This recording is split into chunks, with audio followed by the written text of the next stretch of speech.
नसों की ब्लॉकेज आजकल बहुत लोगों को बहुत ज्यादा हो रही है। दो तरीके से लोगों की नसें ब्लॉक होती हैं। क्या हम इसे घर पर ही ठीक कर सकते हैं?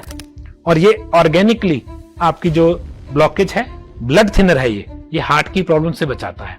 तो ये आपके बॉडी में से ये वाली प्रॉब्लम सॉल्व कर देता है। लोग सोचते हैं कोलेस्ट्रॉल उनका दुश्मन है। एक्चुअल में आप जिंदा कोलेस्ट्रॉल की वजह से हैं।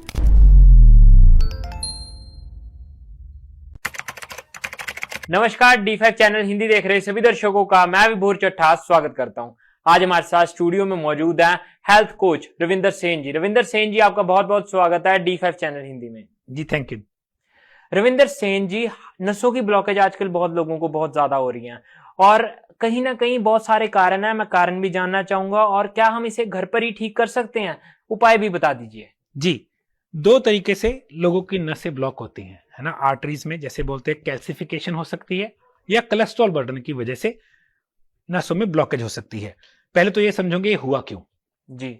फिर अगर पहले हम होना ही बंद कर दें तो उसका उपचार नहीं करना पड़ेगा। अगर हो चुका है उसका क्या सोल्यूशन है वो भी डिस्कस करेंगे।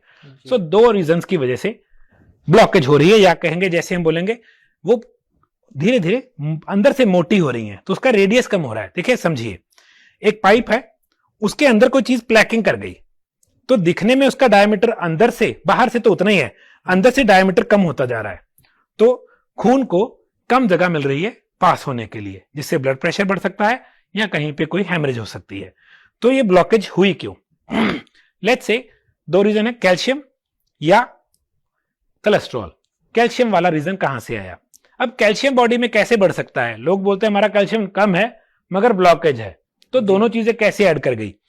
जब भी आप विटामिन D3 लेते हैं, कोई भी डी वाली चीज खाते हैं, आपकी बॉडी में कैल्शियम बढ़ता है। या आप कैल्शियम ही ज्यादा खाने लग गए, या रॉन्ग कैल्शियम रॉन्ग D3 लेते हैं, आपका कैल्शियम बढ़ जाता है। तो बॉडी में एक विटामिन है, विटामिन K2, वो कैल्शियम का ट्रांसपोर्टर है। तो समझिए, आपने विटामिन D3 लिया, आपका कैल्शियम बढ़ गया, मगर वो कैल्शियम बोन्स की जगह कहां चला गया? हार्ट के नजदीक आर्टरीज में। तो वहां पे क्या हो गया? कैल्सिफिकेशन हो गई। जाना था हड्डियों में, चला गया आर्टरीज में, तो वहां पे जाके कैल्सिफिकेशन हो गई, उसका इनर डायमीटर कम हो गया।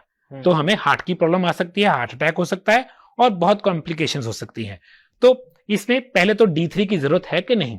कई लोग 60,000 IU का शॉट हर दूसरे दिन ले रहे हैं, तो वो ये नहीं देखते वो अकेला D3 है। तो विटामिन K2 के बिना D3 नहीं लेना। जब भी विटामिन D3 लेना है, विटामिन K2 लेना है। K2 क्या करता है? उस कैल्शियम को सही जगह पे पहुंचाता है।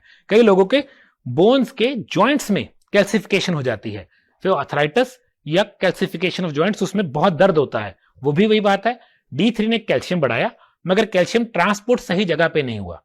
तो अगर आपको ये वाली दिक्कत है तो आपको अकेला K2, विटामिन K2 सिर्फ हर रोज 100 से 150 mcg लेना है। सप्लीमेंटेशन में मिलता है, क्योंकि अदरवाइज नॉन वेजिटेरियन फूड्स में मिलता है। तो ये लेंगे और D3 नहीं लेना, अपने आप वो कैल्सिफिकेशन कम होती जाएगी और आप वो वाला प्रॉब्लम सॉल्व कर लेंगे।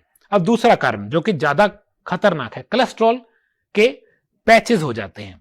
तो एक बात समझिए, इमेजिन कीजिए आपने साइकिल चलाया, उसमें एक पंचर हो गया जी, तो आप उस पंचर को किसी चीज के साथ ही फिक्स करोगे? लोग सोचते हैं कोलेस्ट्रॉल उनका दुश्मन है। एक्चुअल में आप जिंदा कोलेस्ट्रॉल की वजह से हैं। आपकी आर्टरी में एक छोटा सा छेद हुआ जिसको आप पंचर बोल सकते हैं। अब वो पंचर हेमरेज है। बॉडी ने क्या बनाया? कोलेस्ट्रॉल। वो क्या किया? कोलेस्ट्रॉल ने जाके उस पंचर को जाके रोक लिया। अब इतनी सी स्पेस में दो पंचर इधर हो गए, दो इधर हो गए, तो यहां पे पंचर लग गए, यहां पे पंचर लग गए। वो पंचर थोड़ा सा मोटा भी तो है, नाड़ी अंदर से पतली हो गई। सोचा हमने वो दुश्मन है, था वो बचाने आया। आप ही नहीं हटे, पंचर करते इतने पंचर कर लिए कि पंचर लगते लगते वो पतली हो गई। वो पंचर हुआ क्यों? रूट कॉज पकड़ेंगे। जब आप बहुत चीनी भरा या कार्बोहाइड्रेट्स भरा खाना खाते हैं, आपकी बॉडी में दो चीजें बढ़ती हैं, ब्लड शुगर और इंसुलिन। ये दो चीजें आपकी इनसाइड ऑफ द आर्टरी को डैमेज करती हैं। देखिए, पंचर आपकी गलती से हुआ, दोषी कोलेस्ट्रॉल है, वो तो आपको मरने से बचा रहा है। तो अगर आप वो पंचर हुआ एरिया रिपेयर कर लें, कोलेस्ट्रॉल मूव कर जाएगा।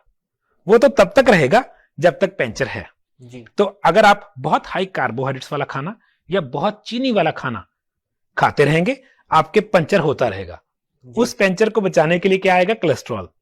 तो लोग सोल्यूशन में क्या करते हैं? ओमेगा 3 शुरू कर देते हैं, हाई क्वालिटी ओमेगा 3 जो कि चिया सीड्स में है, अलसी में है, इनके कैप्सूल मिल जाते हैं, या सी कॉड लिवर, या फिर कई ऐसी मच्छी के तेल वाले कैप्सूल आते हैं। वो है क्या? ओमेगा 3।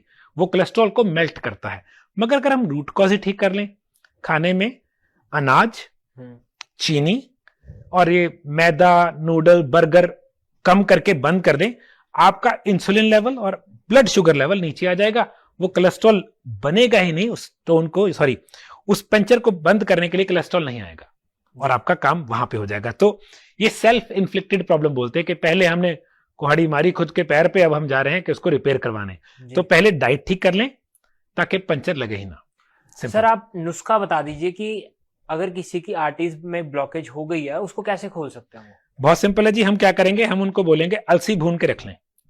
हर खाने के पहले अलसी भूनिए 1 चम्मच, और ऐसे नहीं कि भून के रखी हुई है 1 दिन पहले 2 दिन पहले।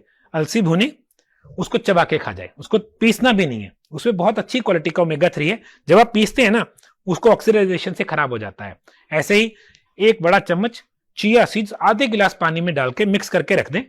सलाद खाना शुरू कर दें, जब तक सलाद खत्म होगा तब तक वो मिक्स हो जाएगा, उसको पी जाइए। ऑर्गेनिक, दोनों ही नेचुरल, जैसे हम बोलेंगे वीगन तरीके हैं। तो अगर आपको मच्छी का तेल ले सकते हैं तो हाई क्वालिटी का सी कॉड लिवर बोलते हैं वो, या साल्मन ओमेगा ले सकते हैं। और ऑर्गेनिक एक और सिंपल तरीका है, आपने खाने से पहले लहसुन छीलना है 2 फाड़ी, उसको क्रश करके या उसको काट के छोड़ देना है। 15 मिनट के बाद, 15 मिनट के वेट करने के बाद उस लहसुन को पानी के साथ दवा की तरह ले जाना है, चाहे खाली पेट चाहे खाने के वक्त। लहसुन में एक केमिकल है जो कि 15 मिनट बाद 10 गुना हो जाता है, मगर काटने के और या क्रश करने के बाद वो जब मल्टीप्लाई हो जाता है उसकी वैल्यू बढ़ जाती है। तो एकदम ऐसे नहीं कि छीला और खा गए, छीला, उसको या तो डाइस कर दिया या उसको क्रश कर दिया, उसके बाद लेना है। और ये ऑर्गेनिकली आपकी जो ब्लॉकेज है, ब्लड थिनर है, ये हार्ट की प्रॉब्लम से बचाता है। तो ये आपके बॉडी में से ये वाली प्रॉब्लम सॉल्व कर देता है। इसको लेने के बाद या फिर इसको लेने से पहले क्या क्या सावधानियां रखनी चाहिए? देखिए, मैं कभी भी कोई अच्छी ऑर्गेनिक चीज या विटामिन वाली चीज दवाई के साथ नहीं लूंगा। तो अगर आप किसी दवा पे हैं तो इससे कम से कम 1 आधे घंटे का डिफरेंस हो। और जब भी कोई अच्छी चीज लेनी है उसके साथ हम कोशिश करते हैं तला हुआ, कार्बोहाइड्रेट्स वाला या चीनी ना खाएं, क्योंकि बॉडी उस वक्त एक ब्लॉकिंग मोड में आ जाती है, उस चीज का फायदा कम होता है। मैं ये चीजें कब लूंगा? कम से कम 6-7 घंटे खाली पेट हूं मैं, सेल का मुंह बिल्कुल खुला है, तब लूंगा, ताकि वो अंदर तो जाए। और इसको सोने पे सुहागा करना है। इसको लेने वक्त क्रश करनी है काली मिर्च, क्रश करके, पीसी हुई नहीं। काली मिर्च में पाइपरिन नाम का एक केमिकल है जो एब्जॉर्प्शन को 2000 गुना बढ़ा देता है। तो इसको लेने के वक्त सिर्फ उसी वक्त क्रश की काली मिर्च और साथ ले ली, तो इसी सब चीजों का बेनिफिट 2000 गुना हो जाएगा। रविंदर सेन जी, आपने बहुत महत्वपूर्ण जानकारी दी, आप हमारे साथ जुड़े, आपका बहुत बहुत धन्यवाद। जी, मोस्ट वेलकम। अगले एपिसोड में फिर मुलाकात होगी, तब तक के लिए नमस्कार।